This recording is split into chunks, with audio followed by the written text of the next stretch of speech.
Alrighty, so part one is still uploading right now. I am actually going to now do the recording of part two of this review, looking at the last six games as I just finished writing the notes for all of the last six game of this review. And we will start off with the first game, which is Nashville versus DC. And I gotta say, this is a game where for DC, I don't think they play badly in this one. But when you face against a good team like Nashville, you gotta put away your chances because they didn't do that in this game, and as a result, they lost this one 2-0. And early on, it looked like Nashville actually took the lead. In fact, Randall Layout puts it into the back of the net. Problem was the goal was disallowed for offside.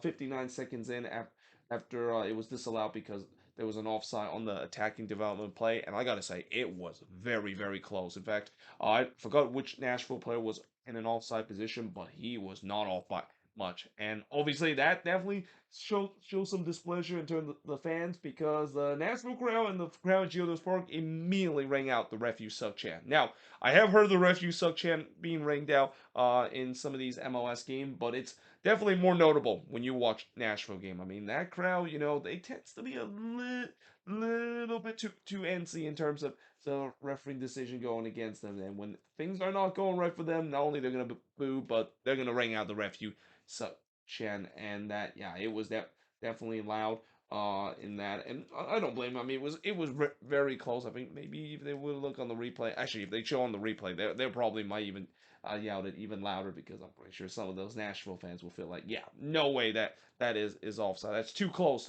to call it being offside. It should just stay.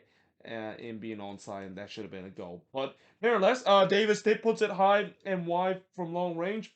But in the 18th minute, the fans get to celebrate, and especially Randy Leao gets to celebrate because he would score here from Mukhtar to make it 1-0 in favor of Nashville. Now, originally, I would say that this was kind of a mistake from Tyler Miller, but looking back at it, I mean, yes, he did came off his lines and he didn't get it, but you got to question the defending there from DC. I mean, the fact that Leao was able to go in on goal and nobody tracking him down, you got to question that. And well, yes, Miller probably should have got to it.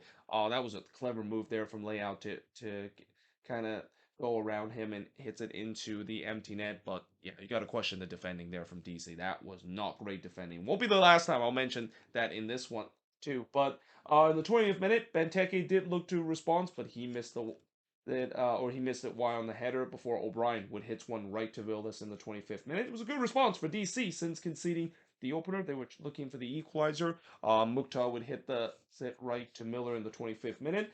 For the 37th minute, Nashville would make it 2-0, and Randall Leal would get on the score sheet again and again. Just terrible defending from DC. I mean, you have defenders just kind of running it to each other as Leal was going on goal. Just such a bad defending there from DC. And yeah, that gives Nashville a 2-0 lead. That would be the scoreline heading into the second half. In the second half, O'Brien would hit one high from close before Moore would hit it wide from the corner. Again, some good chances early for both team. Lovitz would hit it wide off of a one hopper before Funtas would put it high from long range. And then in the 64th minute, the game kind of took a little bit of an interesting twist when Walker Zimmerman actually gets his second yellow card of the game. You usually see Walker Zimmerman, of course, getting sent off, but that's kind of the case in this one. So Nashville were down to 10 men, and they were down their captain. Hindsight then heads it wide from the set piece before Benteke heads it right to Willis, and you can see DC they know that now that they have the man advantage, they have to push to try to get one back. And Nashville kind of realized too because they started to go with their usual low block that we usually see during the early days of them in MLS. It seems like they always tend to do it where when they have a lead, they're trying to seize the game out with that low block and trying to hold on to the 2-0 lead. Fletcher then puts it wide from close before Clakewood puts it wide from long range. But yeah, in the end, Nashville was able to hold on because DC weren't being clinical in front of goal. And in the end, as I mentioned, Nashville were able to win 2-0 against DC. The shots in this one, DC actually outshot Nashville. 17 shots per the 10 that Nashville has, but only 2 of them was on target compared to the 3 that Nashville has. 11 shots off target compared to 5 that Nashville has. 4 shots that was blocked compared to 2 that Nashville has. And possession-wise, 56% possession but compared to 44% possession that Nashville has in this game. And, well, it wasn't a bad game for DC in this one. They just couldn't finish. And again, if you don't finish against a good team like Nashville SC, yeah, you're not probably not going to win games. And also, it doesn't help on the other end of the defensive front. The goals that they gave up, yeah, it was definitely preventable if it wasn't for some terrible defending. But that being said, moving on in terms of the next match.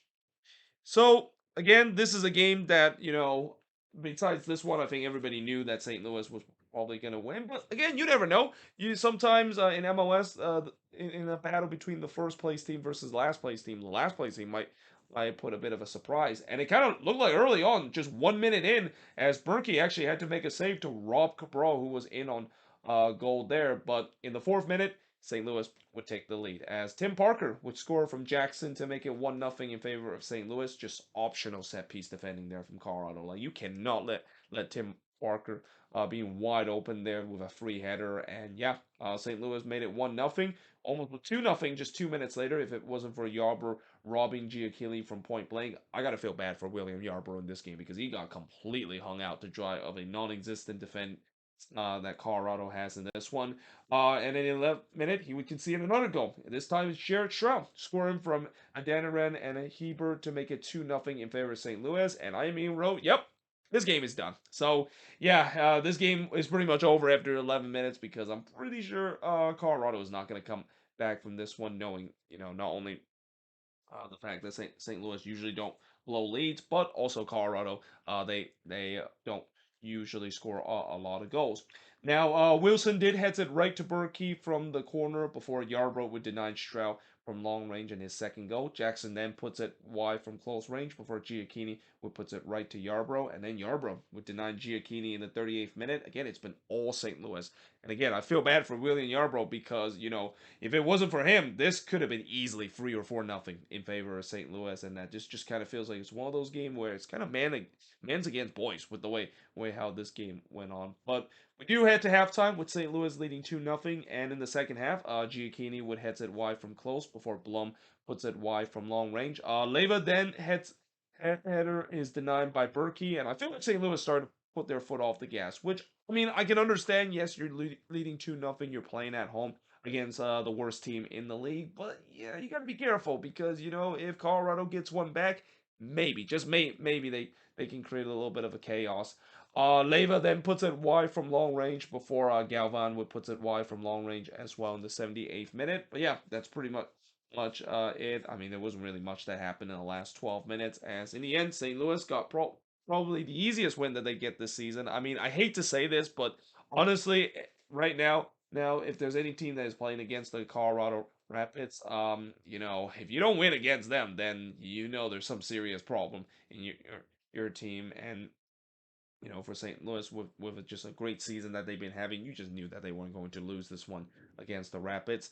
Shots in this one, 20 shots committed, 9 that the Rapids had, 7 shots on goal committed, 3 that the Rapids had, 4 shots off target committed, 8 that St. Louis had, 2 shots that was blocked for the 5 that St. Louis had, and possession-wise, 61% possession compared to the 39% possession that St. Louis had. And it feels like every season we always tend to have a team that that are just a basement dweller and really bottoms out, and it feels like Colorado is that this season. I mean, it's just been a disastrous season from them from the beginning now all the way into the middle of the season. That being said, moving on in the next match, NYCFC. So this is definitely the most surprising resort of the week, and this is kind of the resort where I said in MLS where you never know. Sometimes in MLS, we have seen a predictable resort where it kind of went the other way, and in this game, you would thought that Montreal was going to get this easy win against an NYCFC team that have been winless in the last 11 games and have yet to win a game on the road this season, and then this is why we love MLS, and this is why we play the game.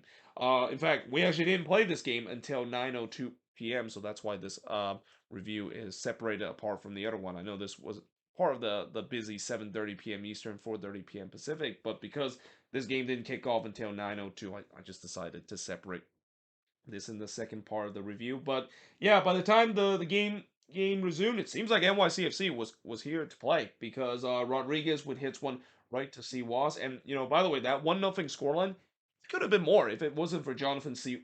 Was making some big save in this one. He's another goalkeeper that as I mentioned, when you look at the goalkeeper that was selected in the roster, I know there's already a lot of people are angry that Tyler Miller got selected, especially after that goalkeeping gaffe that he had against DC, and that it seems like maybe people have a strong case because, you know, as I mentioned in part one of a couple of goalkeepers that maybe should have had that spot. Same goes for Jonathan C. Wass, too. But in the 6th minute, Magno would pulls it wide from close range. I thought it was a promising start for NYCFC. This was really probably the best I've seen them play on the row up to that point.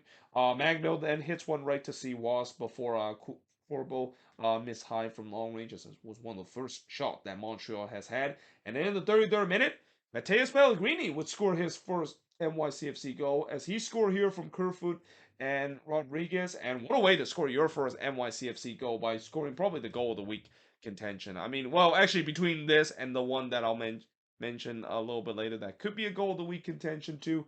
I mean, this was just a wonderful scissor kick goal there that scored from Mateus Pellegrini. And again, Pellegrini hasn't had a good time in terms of being with NYCFC. Feels like he's still struggling to get minutes, just like doing his time with Inter Miami. But he gets a chance here, and he reward Nick Cushing big time, was just scoring just a wonderful goal there to give NYCFC the surprising lead. And in the 38th minute, Rhea did try to pulls it or did try to pull one back, or actually not pull one back, but get the equalizer for Montreal, but he pulls it wide from long range.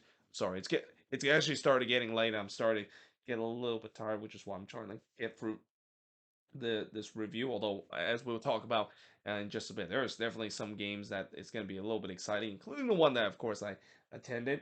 But in the 44th minute, C. Walls would rob Magno, but then there was actually a scramble in the box, which Illich had another good opportunity to trying to put this one away, but C. Walls able to comes up with a huge save there. Again, Siwas is single-handedly keeping Montreal in this game. Like, this could have been easily 2 or 3-0 in favor of NYCFC if Jonathan Siwas was coming up big to make the save. But we do head to halftime with NYCFC leading 1-0, and in the second half, not to be outdone on the other end, Luis Barraza would deny Toy as he was in on goal there before Parks would hits one right to Siwas.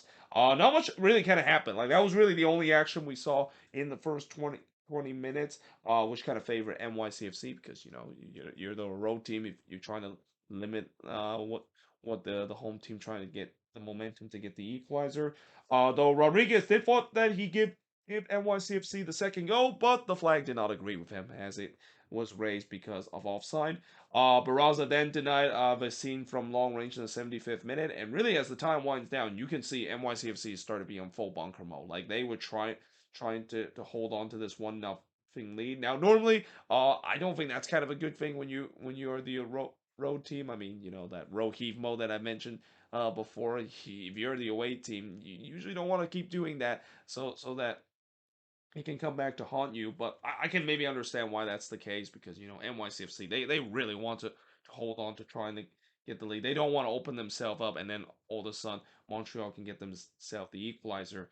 Though in the 87th minute, Vecin would hit one right to Barraza before Ledesma trying to finish it there, but he was denied by C. Waz, and yeah, that was a huge missed opportunity. And will NYCFC made to pay for it? Well, no, because Kuizera would then puts it high as the full-time whistle was sound. And yeah, in the end, NYCFC not only getting their first road win this season, but they finally end their 11-game winless run, which is tied for the longest that they have in their franchise history with a much-needed 1-0 win. Shots in this one, 11 shots compared to 10 that NYCFC had, but 7 shots on goal compared to 3 that Montreal has in this game. I feel so bad for Jonathan Siwas in this one. He did all he can, but that Montreal attack pretty much was AWOL throughout most part of this game. 4 shots off target for the 1 that NYCFC had, 2 shots that was blocked for the 4 that Montreal has, and possession-wise, 58% possession compared to 42% possession that NYCFC has in this game. But now, moving on, in the last game on this board is another team that, again, desperately needed a win, but this time at home, that is the Seattle Sounders. So, as I mentioned, they are coming into this game with 300-plus minutes without scoring a goal, and you can sense that fans, they were getting really restless of seeing this team scoring a goal. Good news is they finally did it in this game against the Houston Dynamo. Though when you look at this performance, I don't know if you're a Sounders fan that is going to be saying that, well, it looks like that goal drought at home or the issue in terms of not not able to put the ball into the back net is officially over. The first shot of the game did came in the 4th minute when Quinones hits one right to Fry before Ruidiaz had Seattle's first shot, but he hits that one right to Clark. Rusnak then would do the same thing in the 9th minute before Nuhu would hit it right to Clark, although, that was actually a weak shot there. I mean, imagine if Nuhu score again there.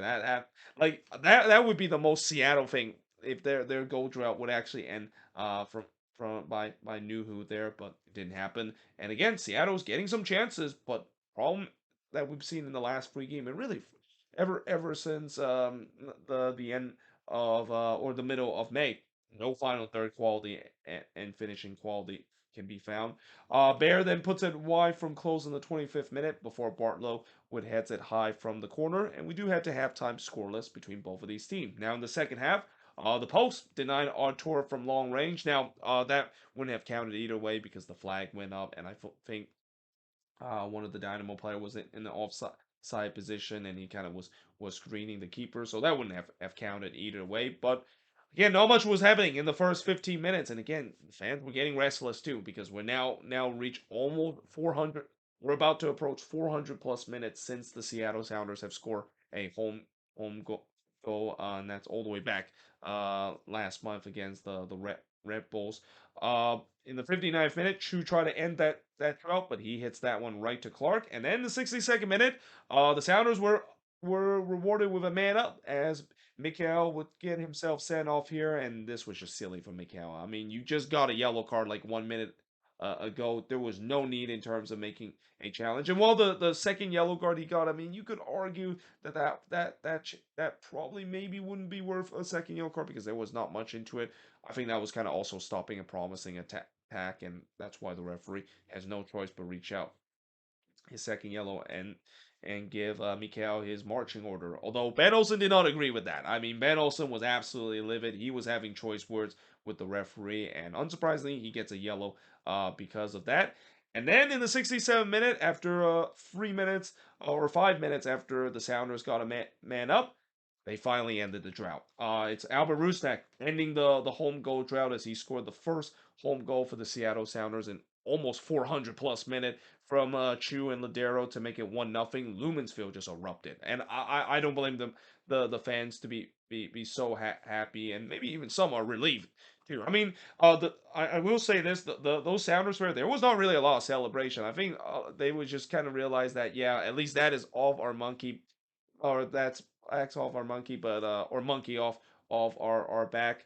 But we need to try to get that second goal. But secretly they're probably excited that they finally broke through. And again, the home fans, that I can understand why the home fans are absolutely ecstatic because it's been so long since those Sounders fans get to celebrate a goal, and the fact that they finally ended the drill and get that 1-0 lead. I mean, they were hoping maybe this is gonna be the beginning of something good because in the 70th minute, Rusnak trying to score his second goal, but he missed high there before Chu deflected the shot or had a deflected shot that goes wide. And again, the goal has completely energized the Sounders team. Like there feels like there's more belief and there's more kind of just weight off their shoulder that they can potentially get that second goal. And they had a chance to do so again in the 4th minute stoppage time. But Ladero puts it high from the near post, and despite the fact they didn't get that second goal, they still were able to hold on to get a much needed 1-0 home win against the Houston Dynamo. Shots in this one: 12 shots for the 7 that the Dynamo has, 2 shots on goal for the 5 that the Sounders had. Both teams had 3 shots off target, 4 shots that was blocked for the 2 that the Dynamo has, and possession-wise, 57% possession compared to 43% possession the Dynamo has. And while, again, goal scoring is still a problem for the Sounders team, the fact that they finally got a win, it has to be a relief for those fans, and also for Ryan Schmitza too. In fact, it's been almost a month now, or actually not even a month, more than a month since the Sounders have last got a home win, and that's it's quite incredible that it's been that long since they get the last home win, and it's even more incredible the fact that they're still third in the Western Conference. Again, that just shows you how weak the West is this season. And well, it's kind of weak, but also kind of competitive of the fact that it seems like nobody is winning in the West, and it feels like nobody is getting that momentum where just as you thought that maybe you get one good win and then the very next week you put up a bad result. So basically everybody in the West seems to be a little bit inconsistent this season. Unlike where in the East, it feels like you can definitely see that there are some teams that are very consistent then and are very competitive this year. That being said, I am now going to switch boards and look at the last two games to finish off the review of match week number 22. All right, now let's talk about the Cali Clasico that I went to, and yeah, there was definitely some fireworks and definitely some controversy in the end. That I know at the end of this game, Galaxy fans are absolutely livid in terms of some of the refereeing decision that gone against them, and I kind of don't blame them. I mean, I feel like the Quakes got bailed out by some very controversial refereeing decision that happened in this game, and we'll definitely get to it. But first of all, just 1 minute in, Guerrezo with blasted high and wide there, as I thought the Quakes were on the front foot and the Galaxy elected to sit back early. Though Judd was in on goal there and he was trying to chip it over Danielle, but wasn't able to do so. And I thought the Quakes got to watch out for those transition because, as much as they were dominating possession, they give the ball away cheaply. The Galaxy was on the other way and had a chance to score. Bond then denied Triaco from close range before Pooch would hit one right to Danielle. Once again, it just feels like the final ball just not quite been there for the Quakes. And that feels like it's been the story really this season, and especially in the last couple of games where it just feel very stagnant at times when I look at this attack being very slow in terms of trying to move the ball on the attacking end and the build up. Though in the 30th minute, Danielle did tip Boyd chipped over the bar. I mean, that one was actually on target. I didn't think that one was going to be anywhere close, but great job there from Danielle to tip that one over. But on the ensuing corner, the Galaxy score. It's Raheem Edwards scoring from Diego, or not Diego, Douglas Costa here. That's the wrong call. Costa that I got there. But yeah, that gives the Galaxy a 1-0 lead. Diego Costa, I believe he still plays for Atletico Madrid right now, but this is Douglas Costa we're talking about. And yeah, this was the second week in a row the Quakes give up a goal due to poor set piece defending. Again, it just always feels like for me it's just so typical of the Quakes giving up set piece goals, especially from the corner. I think this is maybe due to the fact that this team has been just so bad defending that it just kind of it almost feels like here we go again every time whenever the Quakes have been bad on set pieces, which it's kind of different this season. I think they've been much better to do so. But man, the last two game it has not been the case. I mean, that was just terrible set piece defending, completely lefting Raheem Edwards unmarked there in the near post. You did try to respond, but he puts a one hopper wide. But the Quakes did respond in the 42nd minute. It's Jack Scan. He scored from a capo to make it 1-1 in this one. I think this is the first career MLS goal from Jack Scan. I might be wrong though because I feel like I remember he scored a goal for the Quakes before. But this actually came off of just a bad clearance for the Galaxy. In their own box. I mean, that's not a big surprise because this defense is going to make some boneheaded player, and this it's definitely one of those. And yeah, the Quakes were gifted that goal there, but that ties the game up at one apiece, and that would be the score line heading into the second half. But it would not stay tied for long because in the 48th minute, Preston Judd would score his third goal of the season from Costa and Pooch to tie the game up at two apiece, and that one was just optional defending from the Quakes. Like the fact that the Galaxy was able to cut that Quakes defense so easily, and especially Preston Judd able to go through on goal that easily. I mean, that was just criminal defending from the Quakes. Though in the 54th minute, Zakaris did try to look for a response, but he puts that one wide. I thought that the Galaxy were turning the ball over a little bit too much, and I thought that could be an undoing for the Galaxy. I mean, they kind of did it already once with a bad clearance that you can count as a turnover, and it feels like it's going to happen again, and it could be an undoing for the Galaxy, and maybe a lifeline for the Quakes too, trying to capitalize on those turnover. And then Espinoza was in on goal there, but he struck the post there as the flag went up, and he's probably lucky the fact that the flag went up because he's got to bury that one. And again, despite the fact that the Quakes were still pushing for the equalizer, it just feels like it's just way too slow. Like there was times when I was watching the game and I was just so, like, I was kind of very frustrated with the way that they would just keep going backwards. And I'm like, why are you going backwards? Why are you not trying to be direct? Like I can see that there's a chance where if they can play the ball quickly, either in the middle or play it at wide, you can definitely unbalance this Galaxy back line. But instead of that, they just play backwards, and the Galaxy back line is already back in their defensive shape. I mean, it was really infuriating to see how poorly they were in terms of the build-up and just how slow they go through. But it doesn't seem like the 40,000 so fans inside the stadium really care. Like I guess most of the fans in the stadium, some of them are just kind of general audience. They aren't really hardcore Quakes fan because they started to do the wave. Now I didn't do the wave because as a Giants fan, the wave is a Dodgers tradition. It's an LA kind of tradition, and I just find it weird the fact that the wave, of course, is done, and also not to mention it's a Mexican kind of tradition too. And as a U.S. fan, I don't think I want to participate in that, so I didn't do it. Though pretty much my entire section did it too. They did the wave there. I think I was the only person in my section that didn't do the wave. But in the 79th minute, the post denied Kikanovic from close range before Buda would miss wide in the front post as the Quakes. They started to try to push to get that equalizer, and they got it in the 82nd minute. It's Christian Espinosa. He scored from Jackson Yule to tie the game up at 2 apiece. It was a little bit fortunate because it took a deflection, but I'll take it because if the Quakes can get maybe a slight deflection or maybe get a bad turnover to the Galaxy because they haven't played well up to that point, I'll absolutely take it.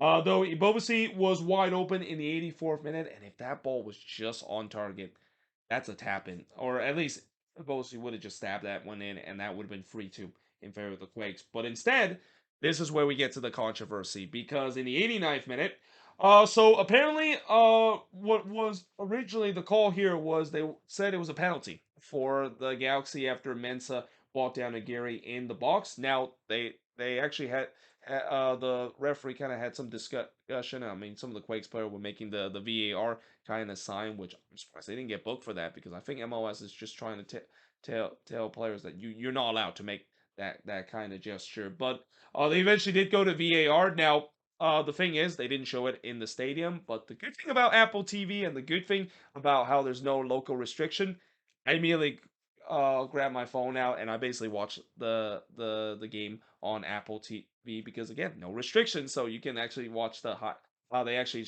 show the replay. And I gotta say, I think in the end, I mean they overturned the call. I don't think that's the right call. I think in the end, I mean, when I look on the replay, yes, Jonathan Mensah did get the ball, but that was after the follow up. The big question of this is whether or not when he slid in with his right foot, did he actually get the ball? Because if he did get the ball, then yeah, that's understandable of why that's not a penalty. But when I look on the replay and I look at it a couple of times, I mean, I can't tell. And you got to remember, the original call is penalty in favor of the Galaxy. So if it's not conclusive, then it should not be overturned. But again, for some reason, this VAR crew decided that I don't know, we'll just there's 40,000 so fans that's in the stadium. We don't we want to kind of please them and kind of maybe create some unnecessary late drama that is part of this Cali Clasico or kind of the bad part of the drama in the Cali Clasico because as much as I love the Cali Clasico, I like those late fireworks. I don't want on bad calls to be part of it, and yeah, unfortunately, they decided to overturn it. I don't think that was the right call, and I think Galaxy fans does have rights to be angry and feel like they got robbed of a penalty there.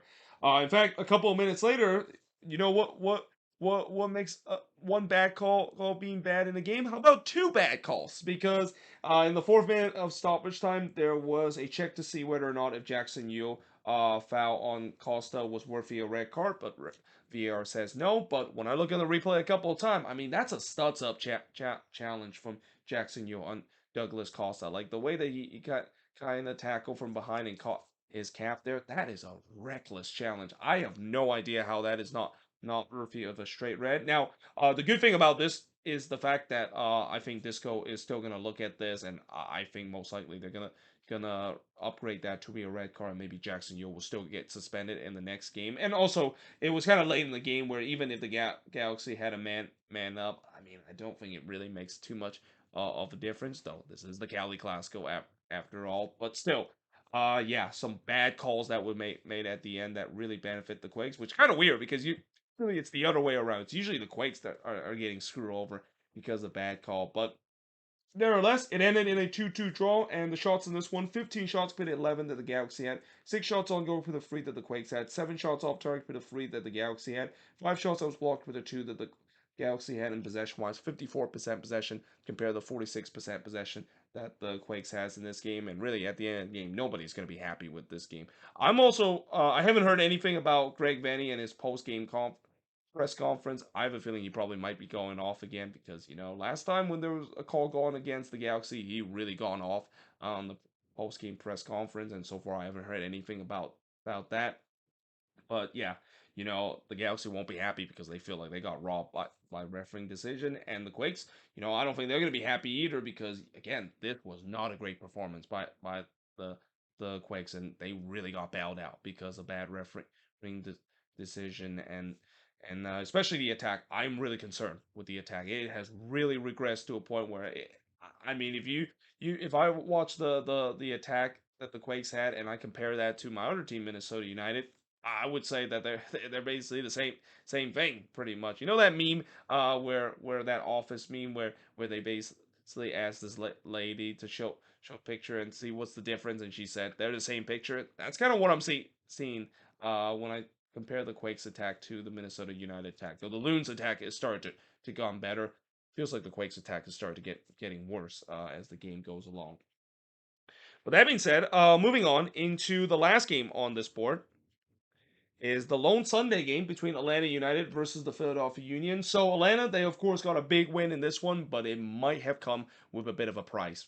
But early on, there was no penalty was given to Atlanta as VAR deemed that Hariel did not foul Yakimakis in the box. Now this time, I think they got the call right. I mean, I think Yakimakis kind of went down uh, on the ground a little bit too easily, and that I think in the end they did get the call right where there was just not enough contact in terms of it, and they overturned it. But nevertheless, Atlanta does get the opening goal in the 7th minute. It's Thiago Almada that gets the opening goal, and while this wasn't actually from a free kick, you might as well just call it as a free kick goal because the way that he hits that one off the wall, gets a second effort. Like, Thiago Almada is probably the best free kick taker in the league. So you definitely don't want to get a second crack of it because if he gets a second crack of it, most likely he's going to bury it, and he buries that one. And again, as great as the goal from Mateus Pellegrini, I have a feeling this one is probably going to win the goal of the week, knowing Atlanta United fans love to stuff the votes for the goal of the week every single week. But in the 23rd minute, Bendik would deny Yakimakis from close range. The momentum was definitely with Atlanta as they were pressing for the second goal, and I thought the Union was having no answer in terms of defending Atlanta right side. Atlanta was really attacking that right side, really having no or the Union really have no answer in terms of shutting Atlanta down whenever they attack on the right.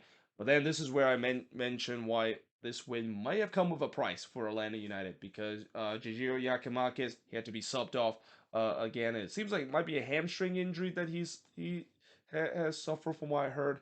Miguel Berry basically replaced him, and again, if he's going to be out for a couple of weeks, that's a massive loss for Atlanta United because we saw earlier this season when Yakimakis wasn't on this team, you saw how bad that attack is. So if he's not available for these next couple of weeks, oh boy, this could be like that earlier there this season. And that again, Yakimakis just means so much to this team, especially on the attacking end. And if you're an Atlanta fan, you are hoping that this hamstring injury isn't serious enough where it's going to keep him out just as long as when he suffer that concussion protocol earlier this season.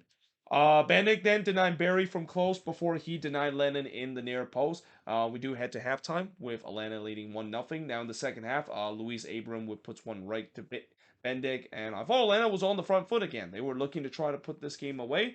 Bedoya then heads it wide in the 51st minute before he also missed wide from close range in the 52nd minute, as I thought the Union started to wake up a little bit. I mean, up to this point, the Union, they were They weren't playing well whatsoever, but that's a lot to do with Atlanta doing a good job on the defensive end. He missed wide, or actually no, not he missed wide. In the 55th minute, Amada looked for his second, but he hits it right to Bendek before Uru puts it wide from close range. And again, it feels like there was chances for both of these teams. It feels like this next goal is gonna really determine who's gonna what kind of resort is going to be.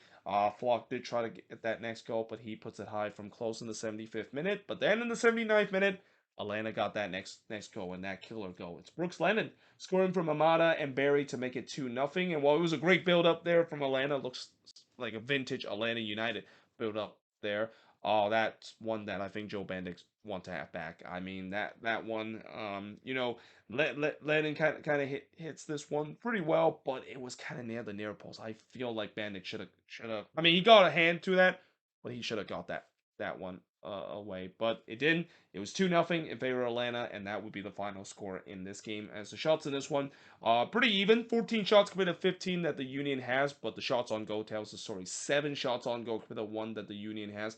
5 shots off target compared to 1 that Atlanta has. 6 shots that was blocked compared to 9 that the Union has. And possession-wise, dead even at 50%. And again, for Atlanta, as much as this is a much-needed win considered through this tough stretch that they're going through, they need to get wins for against these really good team in the East, and getting a big win against the Union, and especially getting a win against the Union, a team that has been the big nemesis for the past couple of years, that has to be huge for them. But again, it might have come at a price, depending on the health of Yakimakis. But for the Union, yeah, big miss opportunity in this one, knowing the fact that Cincinnati and New England drop points. And who also benefits the best out of this?